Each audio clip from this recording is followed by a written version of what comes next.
Hi, David. Thank you so much for inviting me onto your show to talk about some of the songs that I've written. And the first song that you chose was Nitedream, and this was sent to me by Trance. In fact, they sent a few pieces of music for me to listen to. But when I saw the Nitedream, because they'd actually titled it themselves, the piece of music, straight away something came to mind that was one of my poems that I've talked to you about in my book from many, many years ago. And it was quite a personal thing, so I never actually ever used it. But as soon as I saw Nitedream, those lyrics in my head, the story, came back to me quite freshly. So I thought, okay, let's listen to this piece of music and take out my poem. And because it was very personal, I hadn't actually ever really used it, never really wanted to touch on it. But now that I'm older and wiser, I thought, yeah, let's tell this story now, even if it's just to myself. So, yeah, I was sitting in, I remember I was sitting in an airport lounge in Italy, and I was going back to probably where the love of my life was at that time. And so I was reliving, I think, what I was living with that person in a very sexual sense. And then also, I suppose, looking forward to going back to America to pick up the strings again. And yeah, I don't know why I was singing I Want to Claw at My Confines or maybe The Wall, but it was obviously very, very passionate at the time. And that's probably why I was singing And When Your Mouth Found Mine, blah, blah, blah, blah. We all know that feeling. And so as soon as Nitedream, I listened to the music, it really did suit my words, my poem, my feeling. And so I made sure that it fitted into that piece of music. And then Radio 1 picked it up for their Essential mix. And Nathan Mackay did an amazing mix of it. So thank you, Nathan. And so it's out there now for everybody to listen to, where I don't usually put those sorts of things out there. But anyway, I'm older and wiser, and it was an amazing time. So there it is. Nitedream was born. And thank you for that one. Next song, As the Cracks Appear. It's quite self-explanatory, really. Mostly about the breakdown of a relationship, or when things are starting to really go wrong and you're not really paying attention, but the cracks are there, and if they become a huge gap in the road, then you usually have to take one side of the street and the other has to go to the other side because it's pretty much over. And so that song is really just about that, when things are going wrong and the cracks appear. Always a sad time. But anyway, if you've learnt from your lesson and from the love that you've been with, it comes back in a good way. So hopefully we can all learn from those little mistakes. So As the Cracks Appear. Flesh. This was one that was really loved on the dance floors. And it was about 1996, very, very, very young. And I was on my way to America on a flight, looking out the window, not sleeping, excited to go to America, but it was also the end of a relationship. Now, I have had loads and loads and loads of happy times, but it's always easy to write about, in a more poetic sense, things that are going wrong or things that have ended or things that were just for that moment. So the thing that I was actually writing about had just been for that moment. So it was a lovely thing. But I was now on my way to America to write with BT. And I was listening to a piece of his music that I was going to write to. And as I was looking out of the window, it was just the sunrise, it's on the horizon when you're looking out the little window, was just going blue. So I was writing down what I was seeing and what I was feeling, because obviously I was on my way to America. I was leaving something behind that wasn't something that was going to be forever. But it was a really lovely moment. So I was writing the lights just going blue and morning approaches, because that's exactly what was happening. And then, of course, it's not always like you were in dreadful pain, but when you're writing something that you need to make it suit, you can sometimes make it a little bit more serious than it was. So I actually wrote, the pain's still here. I'm empty, empty, empty, because I was very alone on this flight going over. But it was a nice little start, and then obviously the sounds of the world. There's laughter and tears. There's nothing left. I'm empty. So that's how it came about. I was actually on my way to Brian's BT, which was an amazing writing session, and I was putting down my ideas before I got there. And because I was so close to heaven, being in flight, obviously heaven's forbidden, but I'm going soon, because I was actually obviously leaving where I'd been, and then talking about flesh. That was a quite a deep one for me even then, because I was very, very young. But I was saying, I'm taking myself away, so kiss me one last time, because that is going to be the last time. But it was also saying you shouldn't really do that when you know it's the end of something. But anyway, we live and learn. And so I was saying I want wisdom on tap. It's strange I want that, because I'm empty.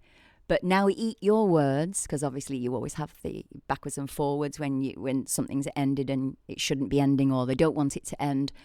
And I hope you choke, because I feel nothing no more. I'm empty. So really, it was just a small poem of the things that go on, not only just in my life, but things that you read about, you see on films. There's always that moment. So it was quite easy to put everything down. And heaven's forbidden. But I'm going, and I did.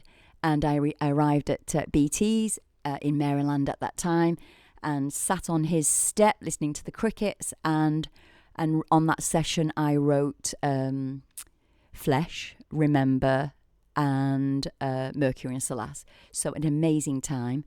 And I think we're going to talk about Remember and Mercury and Solace in this interview. So anyway, that's how Flesh came about. I was in flight on my way to America. I think it was about 1996. So I was very, very new to everything, new to writing, new to traveling even.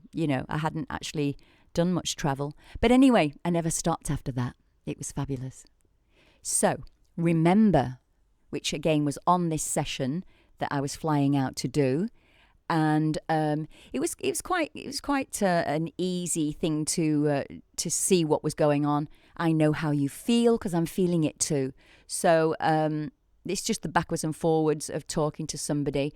And even though you're leaving, remember me near, because there may be times when I can't be with you, type of thing. So, but remember me near. So that's how Remember came about. It was all about leaving, because we were always leaving. We were always out writing or on tour, and you couldn't really hold anything solid down. But that's how it came about. Yeah, remember me near. There may be times when it's not right for me to be there, but remember me near. So that was Remember. So the next song that I was writing in that session with BT, I'd never actually worked with anybody that had the ability to write almost for an orchestra. So it was just an amazing thing to be listening to in my cans. And so the next song that I wrote was Mercury and Solace. So this song came about really because I was pastures new. I was in a new time. I was in a new environment.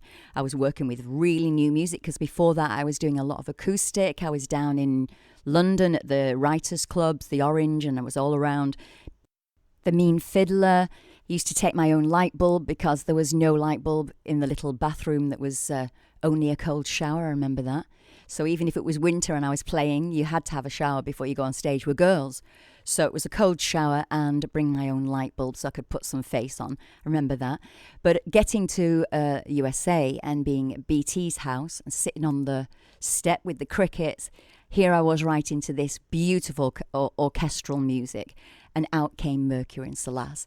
And like I was saying, I was in a new place and a new place in my head, and I was growing up, and of course, new things were coming at me, which would happen to most girls. And so I was saying, at nightfall, I'll meet you, because the seeds of desire are sown. There's no going back, because I'm losing control. So things that we've all gone through. And as the morning creeps through, I'm looking through the shade in your embrace, naughty girl. So that's how Mercury and Solace came into being. And then in the little scats, I was singing I Hear Voices, and people used to say, what were you taking? I'm like, no, I never took one thing in the whole of my dance career, and I'm still in the middle of it because in the last year there's probably another 12 songs going out. But at that time, no, I'd not take anything. I'd just juice and drink water and live on the high of music. So in BT's orchestrations, as you probably heard, because they are absolutely amazing, all the trapped sounds sort of sounded like voices to me in my head, and that's how I was able to throw out lots and lots of little oohs and ahs and capture those high moments. So I hear voices and I'll savor every moment because they're precious. Was all about savoring the music that was coming into my ears from BT at that time. So reach out for me, reach out. That was Mercury and Solace. So the next song that you chose was Skydive, I Feel Wonderful. As I was saying previously, it's probably easier to write when things are sad because there's so much more, not so much more emotion. There's just as much emotion and happiness, but it seems to be a never-ending pit when you're in some sort of pain. So it's usually easier to find more ways of saying how the sadness is and how things are breaking up and blah, blah. But with Skydive, I Feel Wonderful, this was on my trip back to the USA where Nitedream came about, and obviously I was feeling extremely, extremely happy. And so I was able to tap into that emotion at that time. And out came Skydive, which was all about skydiving from the moon and being able to cross the ocean on your fingertips, pretty much do anything you'd like to do because you felt so, so happy.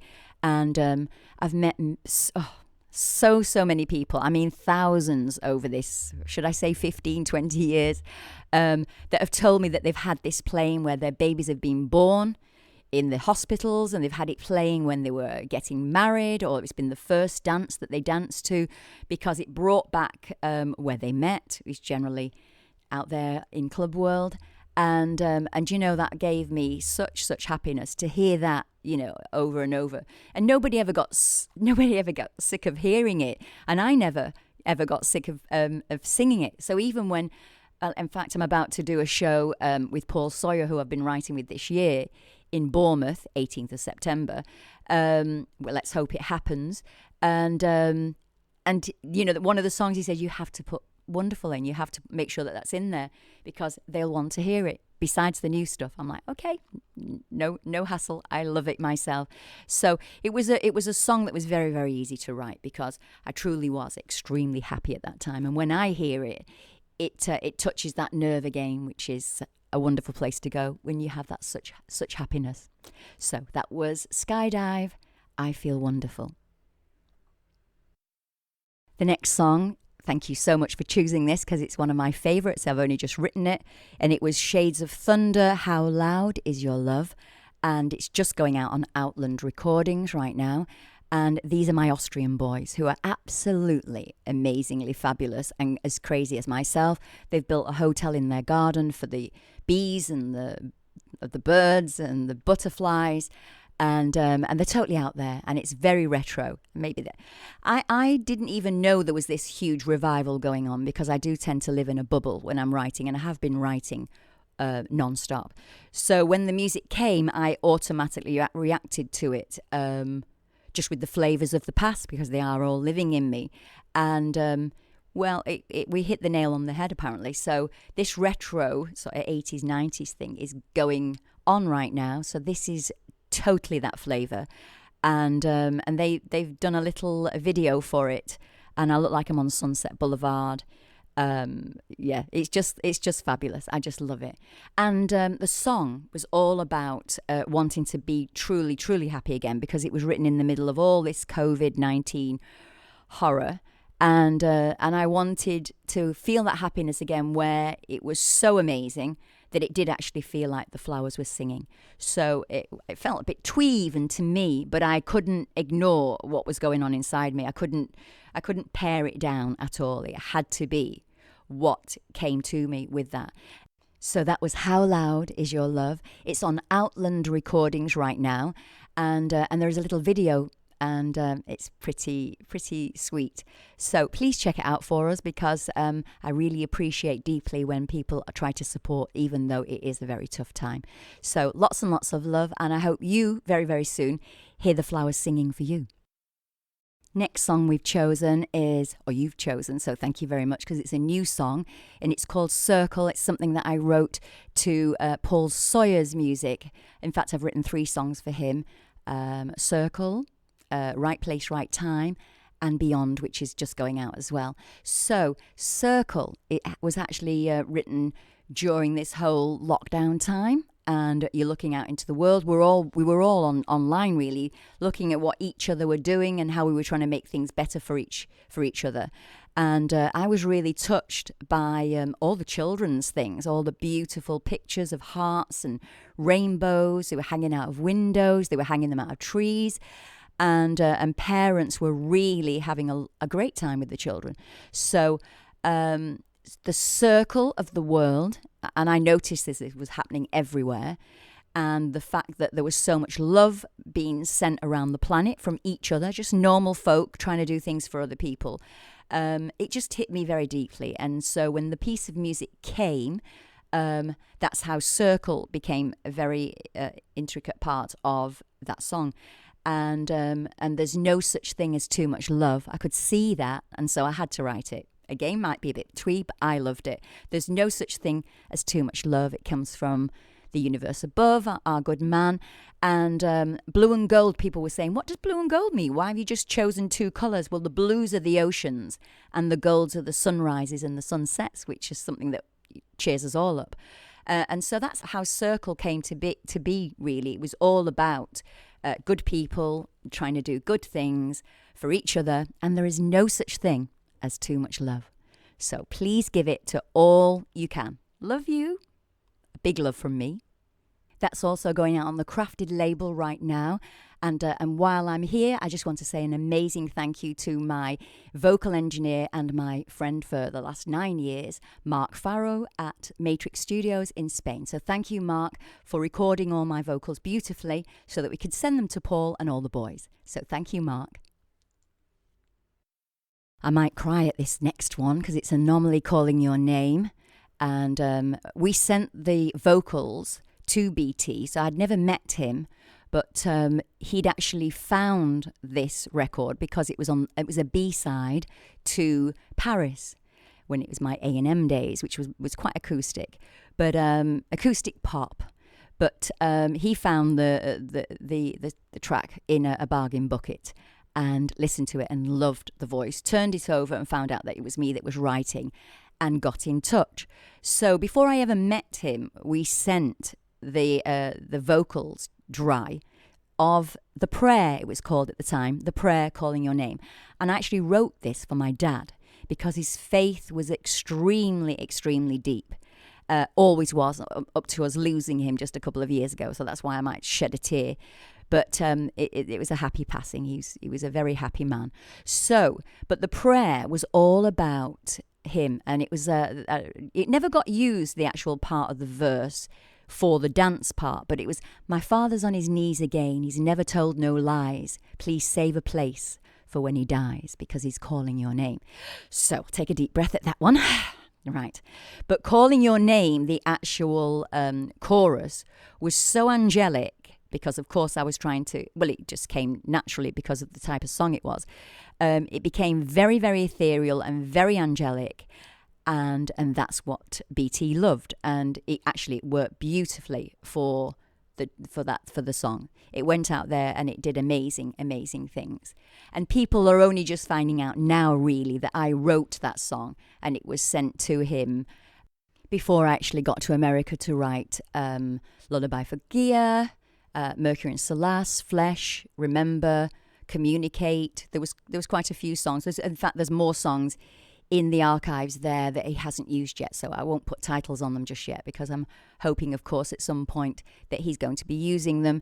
And he did actually call me just before COVID and said, Jan, it's been a long time since we've written together. Let's get together. Can you come out? And I said yes. And then, of course, everything went horrible and none of us could work or fly anywhere. So hopefully next year, in 2022, we might be able to get together. But that was how the songs came to be. So that was Calling Your Name, originally The Prayer, which is out there. I think it's actually out there. It was an acoustic version because that was the original. And then, of course, it was used beautifully by BT. So thank you for that, because it opened some doors for me also. So thank you so much, Brian, and I hope to see you in 2022. Mwah. Remember, that was a song written by myself and Brian Trance, and a bit of a beauty too. So hallelujah for that. And how that came about, the beginning of it, I actually flew out, as we know now, out to work on that session, to write the songs so they'd be ready for the album. But I'd given Brian, without ever meeting him, the Calling Your Name vocals. And then I got a call, and it was Brian in Manchester, where I was living at the time. And he said, Jan, I'm in Manchester. I love the track. I've loved working on those vocals. Do you think you could come down to the studio? So I said, and how long have you got? He said, well, I'm finishing something today and then tomorrow, and then I'm gone. I'm like, I will be there tomorrow at 12 o'clock. So I pulled out my favourite pink cord suit, I'll never forget, little bomber jacket and the little trousers. Oh, it's so lovely to be young. And I put my hair in rollers, and I had the biggest head of curls you'll ever see. And I arrived at the studio the next day, probably sat upright all night so that the rollers wouldn't move. So I arrived at the studio the next day at 12 o'clock, met this gorgeous guy, very well loved by his girlfriend, and I was also in a lovely relationship. But he was a beautiful human being and a beautiful heart. And it was like we'd known each other, because obviously he'd done Calling Your Name, and I loved what they were doing with those vocals. And he played me what became Remember. So we got a really, really amazing start on that song there. And then off he went to America. And Paul Oakenfold said, Jan, I love what you've done so far with Brian. So I'm going to get a flight together for you, and I want you to go out to America and write for his album. And that's what happened with Mercury Solace and all those songs. And he said, and I also want to sign you as an artist myself, which was an amazing thing for me. In fact, I just got the hairs on my arms stand up. So Paul Oakenfold was just beautiful and really loved what I was doing. He said, and I'm going to sign you as an artist myself. So it was an amazing time for me.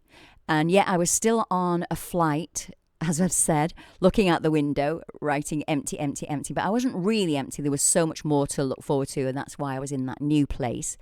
Where I said, meet me at midnight. So there was just amazing things going on for me at that time. So my writing was rather prolific, and I was really, really enjoying myself. There was lots and lots of clubs. There was seeing Los Angeles. There was just so much, and very different to Manchester. The next song you've chosen is Asking Too Much. And I was just talking about Paul Oakenfold saying, Jan, I need you to go out to America and write with Brian, and I'm going to sign you as an artist myself. And so I went on to write a full album called Emerging with Jamie Myerson. And Paul actually pulled off some of the songs for films, and one of them that was the Swordfish film, Unafraid. So it was just an amazing time. Asking Too Much. I was probably looking back over my life at that time, even though I was very, very young. And I suppose I was saying, is it so difficult for things to have 100% honesty in them? And am I asking too much? I was asking myself, I think, is it asking too much of somebody to say, can you be 100% honest?